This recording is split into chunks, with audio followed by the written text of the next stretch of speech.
Magandang hapon. Mabibilis sa balita kasabay ng uwian, hapunan at pahinga. Mga up-to-date na balita ngayong araw ng Miyerkules. Garantisadong mabilis lang to.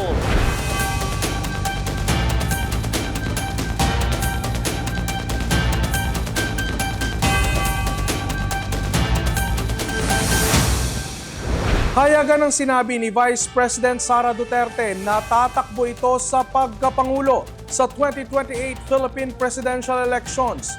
Humingi rin ng tawad si VP Sara sa pagsuporta kay Pangulong Marcos noong 2022. Bakit? Narito ang report. Maikli ngunit malaman ang mensahe ni Vice President Sara Duterte sa press briefing nito kaninang umaga. Diretsa ang sinabi na iniaalay niya ang sarili sa 2028 national elections. Today, I have peacefully accepted that my life is unlike any other.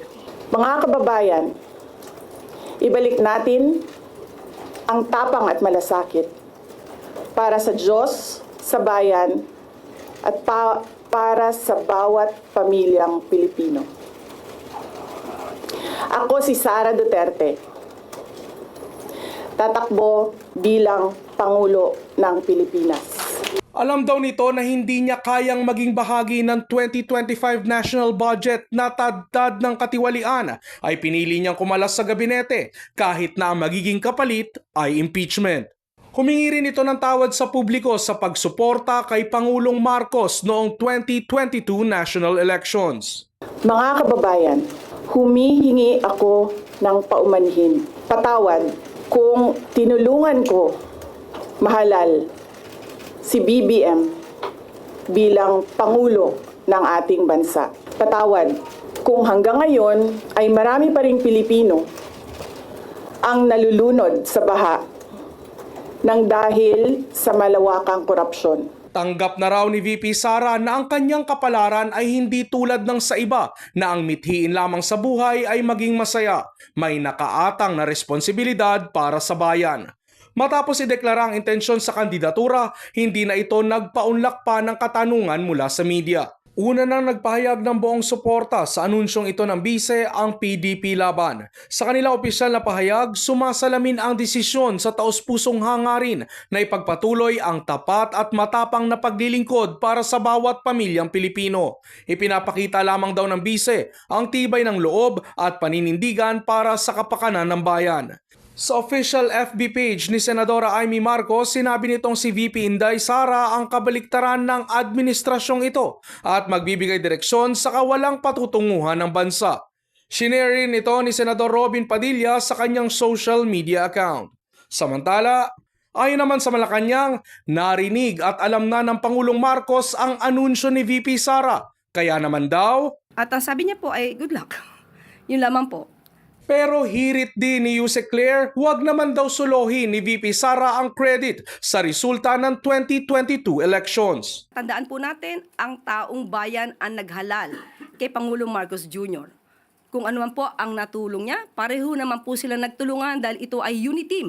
Sabay banat din patungkol sa impeachment na kinakaharap ng bise, kung saan sinabi rin ng Makabayan Block na timing raw ang anunsyo nito para protektahan ang sarili. At di umanong paglulustay ng confidential funds ng kanyang dalawang opisina at the time, OVP at ng DepEd. Kung meron pang napipintong impeachment, ito po ay dahil sa kanyang kagagawan mismo. Una nang sinabi ni VP Sara na ang 612 million peso confidential funds na ibinabato sa kanya ay ginamit ng kanyang opisina para gampanan ang mga tungkulin at programa ng Office of the Vice President at DepEd. Kabilang na ang investigasyon sa 2.9 billion peso overpriced laptop scheme. At co-chair din ang bise noon ng National Task Force to End Local Communist Armed Conflict. Ngayong araw, ginugunita ng milyon-milyong Katoliko sa buong bansa ang Ash Wednesday. Maraming deboto ang dumagsa sa mga simbahan para ipakita ang pananampalataya sa Diyos. At live mula sa San Pedro, Laguna si Michelle Giliang, kung saan matatagpuan ang isa sa mga dinadayong simbahan sa bansa. Michelle, dagsa pa rin ba mga tao dyan ngayong hapon sa Ash Wednesday?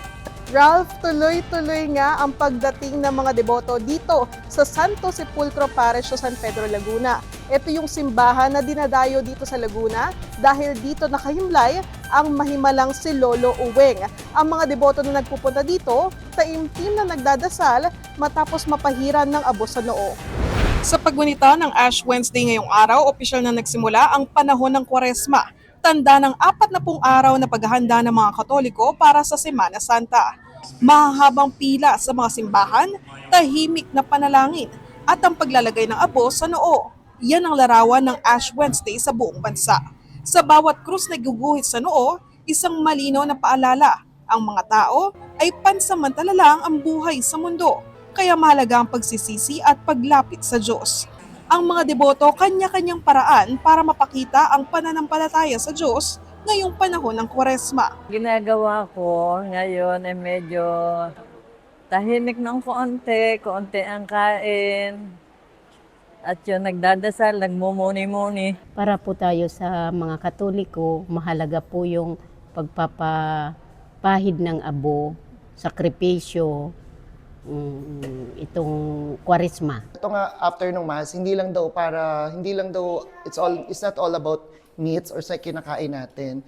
It's all about din yun sa mga ginagawa natin lagi-lagi na dapat pina-fasting din natin, like social medias or mga hobbies natin na everyday natin, parang ile-lessen daw natin. Pero higit pa sa tradisyon, hamon ito sa mga mananampalataya. Na kung saan sa panahon ng Kwaresma ay dapat magkakaroon tayo ng malalim na ugnayan sa Diyos sa pamamagitan po ng ating panalangin, pagbalik loob at higit sa lahat ang ating pagsisihan ang ating mga kasalanan. Thanks to this Lenten season sapagkat dito po'y pinapalaya tayo ng ating Panginoon mula sa gapos ng kasalanan.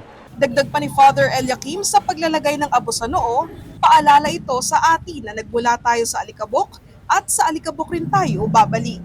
Ralph, mamayang alas 6 ng gabi, magkakaroon ulit ng misa para sa Miyerkules ng Abo. Bukas naman buong araw ang simbahan para sa mga nais magdasal. Balik sa iyo, Ralph. Maraming salamat, Michelle Giliang, live mula sa Santo Sepulcro Parish sa San Pedro, Laguna. Sa mga balita sa probinsya, lalaking 4 na araw nang nawawala. Bangkay na ng matagpuan sa bayan ng Banga, Aklan. Elf truck at pampasaherong van nagbanggaan naman sa bayan ng Nabas. Ilang pasahero sugatan. At mahigit 2 milyong pisong halaga ng smuggled na sigarilyo nasabat sa Zamboanga City. Mabilis sa balitang hatid ni Era Joy Briones mula Kalibo Cable News. Sugatan ng ilang individual matapos magbanggaan ng isang van at isang elf truck na may kargang isda kahapon sa National Highway ng Barangay Habana, Nabas, malapit sa boundary ng Barangay Gibon. Sa inisyal na impormasyon, galing ang truck sa Tibiao Antique na may kargang mga isda. Nagmula naman ang van sa Katiklan, Malay na may sakay na mga pasahero. Sa lakas ng impact, nagtamo na matinding pinsala ang 2 sasakyan. Naipit sa unahan ng 2 driver habang sugatan naman ang ilang pasahero. Agad namang rumusponde ang mga tauhan ng MDRMO Nabas at ang mga miyembro ng Nabas Municipal Police Station para isugod sa ospital ang lahat ng nasugatan. Sa kasalukuyan, nagpapatuloy pa ang investigasyon ng mga otoridad upang matukoy ang tiyak na sanhi ng aksidente. Mahigit 2 milyong pisong halaga ng smuggled na sigarilyo ang naharang ng Zamboanga CIDG Regional Field Unit 9 sa Zamboanga City nitong linggo. Naharang ng CIDG ang puting utility van sa coastal area ng Zamboanga sa pag-inspeksyon ng otoridad. Tumambad ang 36 na kahon ng sigarilyo na nagkakahalaga ng mahigit 2 milyong piso. Wala ring tamang papeles at payment of tax duties ang mga nasabing kargamento. Patuloy ang investigasyon ng otoridad para madismantle ang smuggling operations sa nasabing probinsya. Bangkay na ng matagpuan ang isang lalaking 4 na araw nang nawawala sa bayan ng Banga nitong Martes ng umaga. Kinilalang biktima na si Rogelio Buboy Cruz, residente ng Barangay Pulo, Banga. Nadiscover ng isang construction worker ang bangkay matapos na umiihi umano ito sa lugar. Kwento nito, nakita niya ang bangkay sa gilid ng Aklan River na sakop ng Barangay Palale na nakasampa sa isang bato at nilalangaw na. Agad namang rumusponde ang mga tauhan ng Banga Municipal Police Station kasama ang pamilya ng biktima. Kinumpirma ng pamilya ang pagkakakilanlan ng bangkay, kumbinsido rin silang walang foul play o krimeng naganap sa pagkamatay ng kaanak. Patuloy ang investigasyon ng mga otoridad upang matukoy ang sanhi ng pagkamatay. Era G. Briones para sa All TV News, Channel 2. Sa sports balita, Pinay tennis star Alex Ayala pasok sa round of 16 ng Dubai Open matapos talunin ang world's number 8 na si Jasmine Paolini. Gumawa rin ng kasaysayan bilang youngest Asian woman na nakapagtala ng top 10 wins sa multiple Tier 1 WTA 1000 events. Mabilis na balitang hatid ni Enzo Laca.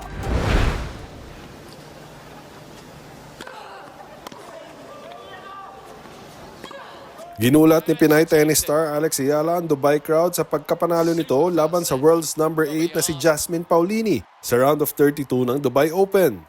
Dinomina ni Ayala ang first set 6-1. Pagpasok ng second set, dito na nagpalitan ng score ang dalawa. Lumamang pa si Ayala ng 5-3 pero nabawi ni Paolini ang lamang hanggang umabot ito sa tiebreak. Dito na ibinihos ni Ayala ang lahat para makuha ang panalo 6-1, 7-6. Determinado ang dalaga na manalo dahil sa suporta ng Pinoy fans. In the tiebreak, I was trying everything to keep myself in check.